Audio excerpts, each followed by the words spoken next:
First of all, I would like to thank for the invitation to be here. It has been a pleasure to be a partner and to collaborate in this project that we consider it's absolutely crucial to go forward in posted work.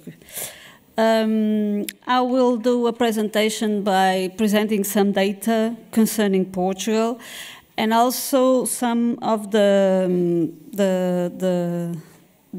initiatives to tackle fraud and others that were already briefly presented by Feliciano. So I will just focus some details if necessary, in order not to be too long.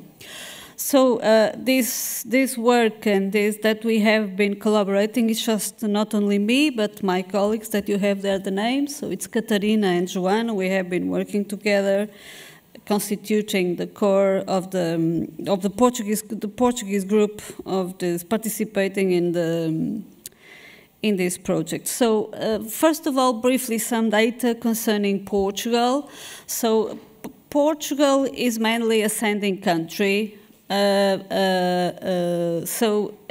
More than a welcome on the hosting country. As you can see, in these data, there are much more people that are going from Portugal to other countries than to receiving countries. And this has been a trend that it's not recent. It has been a trend since the 1950s, from the 20th century. So it continues to be like that. The main receiving countries from Portuguese workers are, as you can see, mainly France, and to some extent, and also Spain. From the European Union, the two main countries that are very important to Portugal. And considering the economic sectors of the employment, as you can also see, coming to Portugal, you have mainly industry and services. So it's not so much, as you can see, that workers that are posted from Portugal, the construction sector is the most relevant. You have 34.2%, and as a receiving country, you have mainly people who are going to industry, and they have well, very particular specificities, because they are mainly, as a receiving country, we have been receiving some, in the last years, mainly highly qualified people. So, and it's not such a question and an issue that we want to discuss and to find solutions in this project. Of course, there is a very particular case now, more recent in Portugal, that are people who are coming to work in agriculture. And in that case, you have people that are working in very poor conditions and long working hours and low wages, which it has been yet very difficult to tackle, but we are also working on it. So here you have the definition of a posted worker, to be considered in Portugal to be a subordinate worker who is obligated through retribution to perform his activity under the authority and direction of a company, in the concept of a service provided temporarily by that company to another company. So I've put it here, the definition, that it's from the Labor Inspection Authority, just to focus that there must be this working relationship between both companies. So to post, so the employer that is posting from Portugal is obliged to report the posting, and it has been created a database for it. And as you can see, our most recent data, you have 7,943 posting declarations from Portugal to another member states. The other way around has happened, it has been declared as compulsory only in 2015. So, as I was telling you already, it's a particular labor market segment that it's not the same that you find on construction, that people go from Portugal to other countries, mainly to France and also to Spain. The database that the Labor Inspectorate worked and created, it's what we call in Portuguese SINAI, so it's the National Information System of Inspection Activities. It has been working quite well, so it allows to cross-check information, and it also, the labor inspection also has a lot of relationships with other services, like the Social Security one.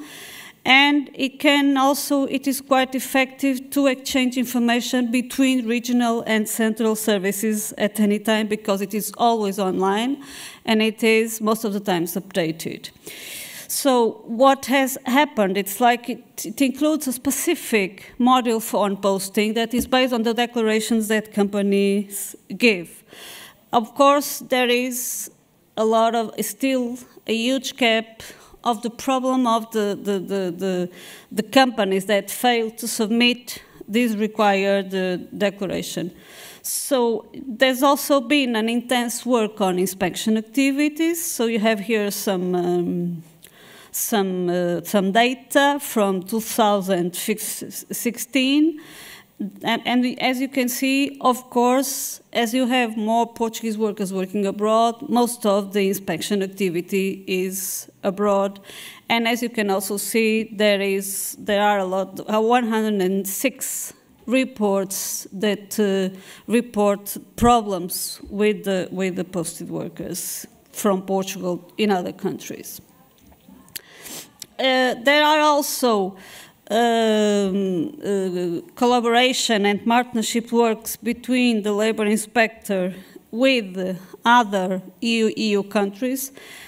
The MII that was already here referred, International Market Information System, that it allows the countries to share the information.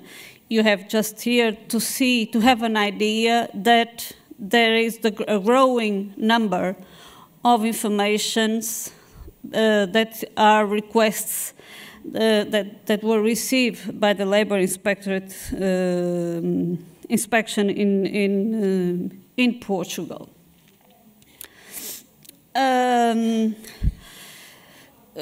We did, as it was already today was presented, we did interviews. So this project includes interviews, and the interviews are very important to have this, I would say, this ground information of people that work every day in this.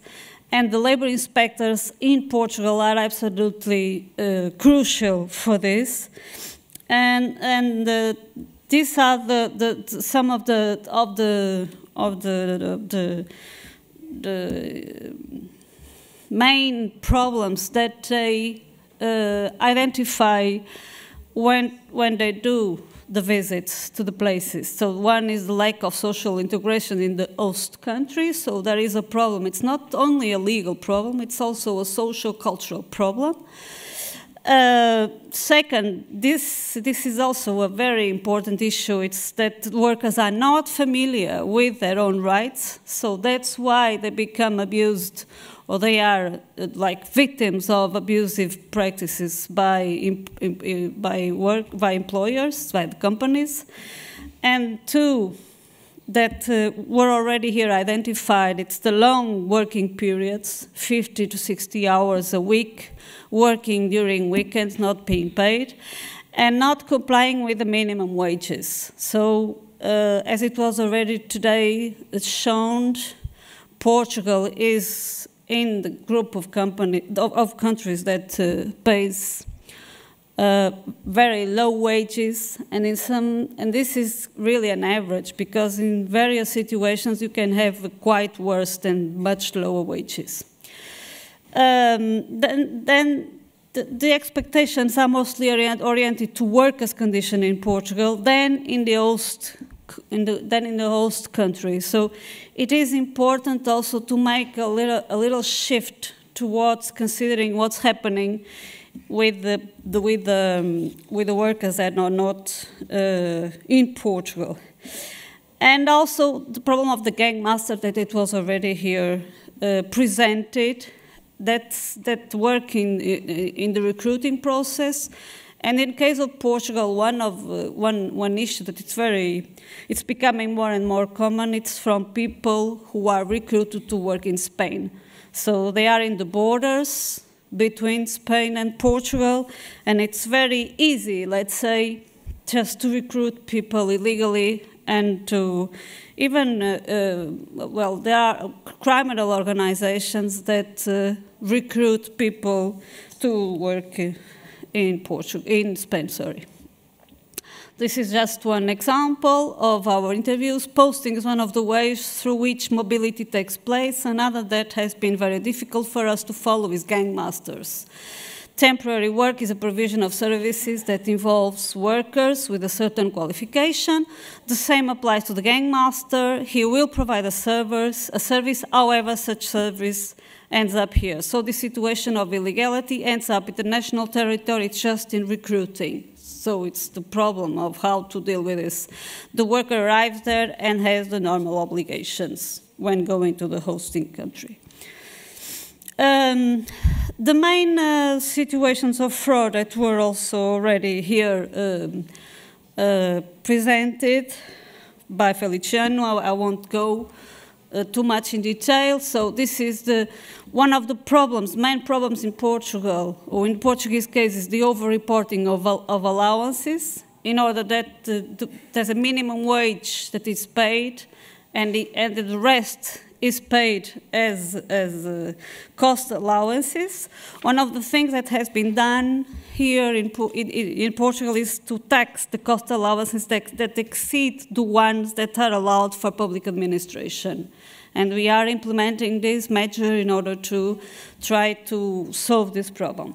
Long working periods, I've already talked about.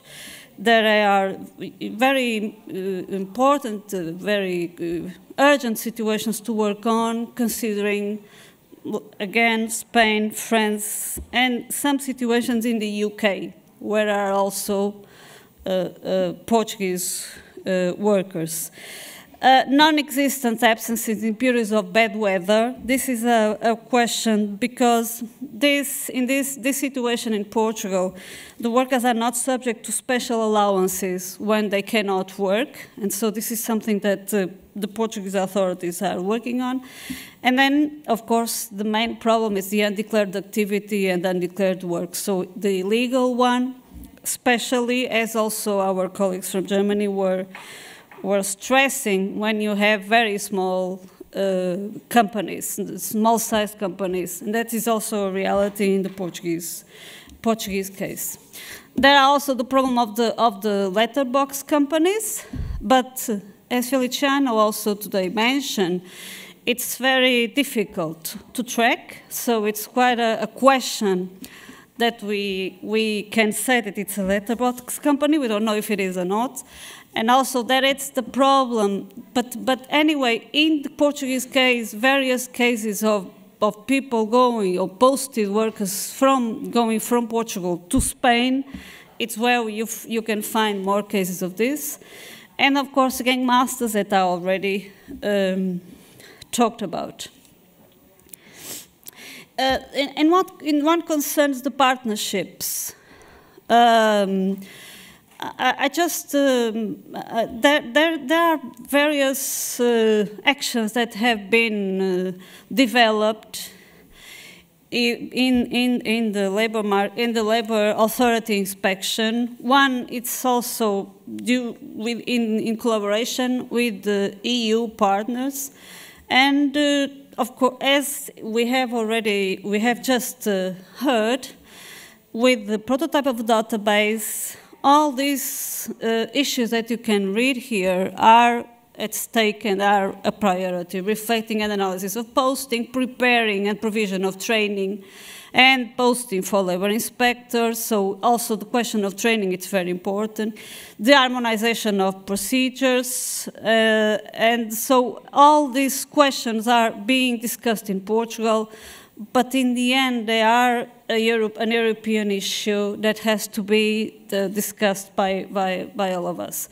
But what has been done in Portugal is that the labor inspection has been working a lot on training the inspectors, on making them collaborate in international and in European projects, and this has been working quite well. Well, it's a long way, but as we all know, but it's a way of doing. And also, of course, these European networks where Portugal has, with which it's just some examples with which Portugal has been working. The REDER, everybody knows, the Réseau Européen pour l'Endetachement Équitable et Responsable, and the Euro Detachment projects that also include the Portuguese collaboration.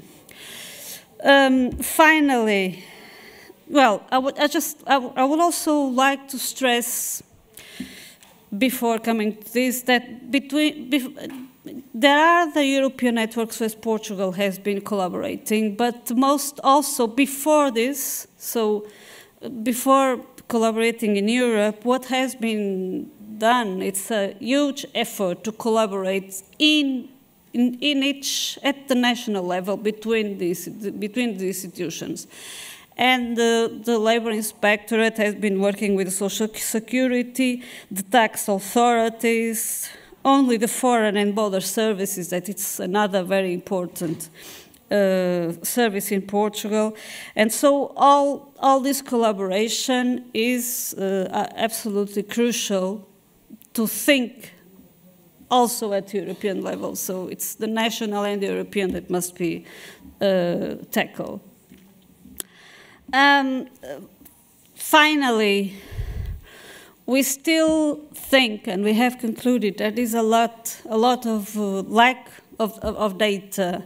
First, the statistics on posting are mainly business-oriented, so it's important to get available the information considering the workers. As I was telling you, mainly in Portugal, one of the issues is, of course, the problem of not having information on the workers that come to Portugal. And there also a lack that we think it's also important to information on the living conditions of the people. So it's important also not only to discuss the legal questions, but also to discuss the socio-economic questions that have to be approached when talking about these workers. Thank you.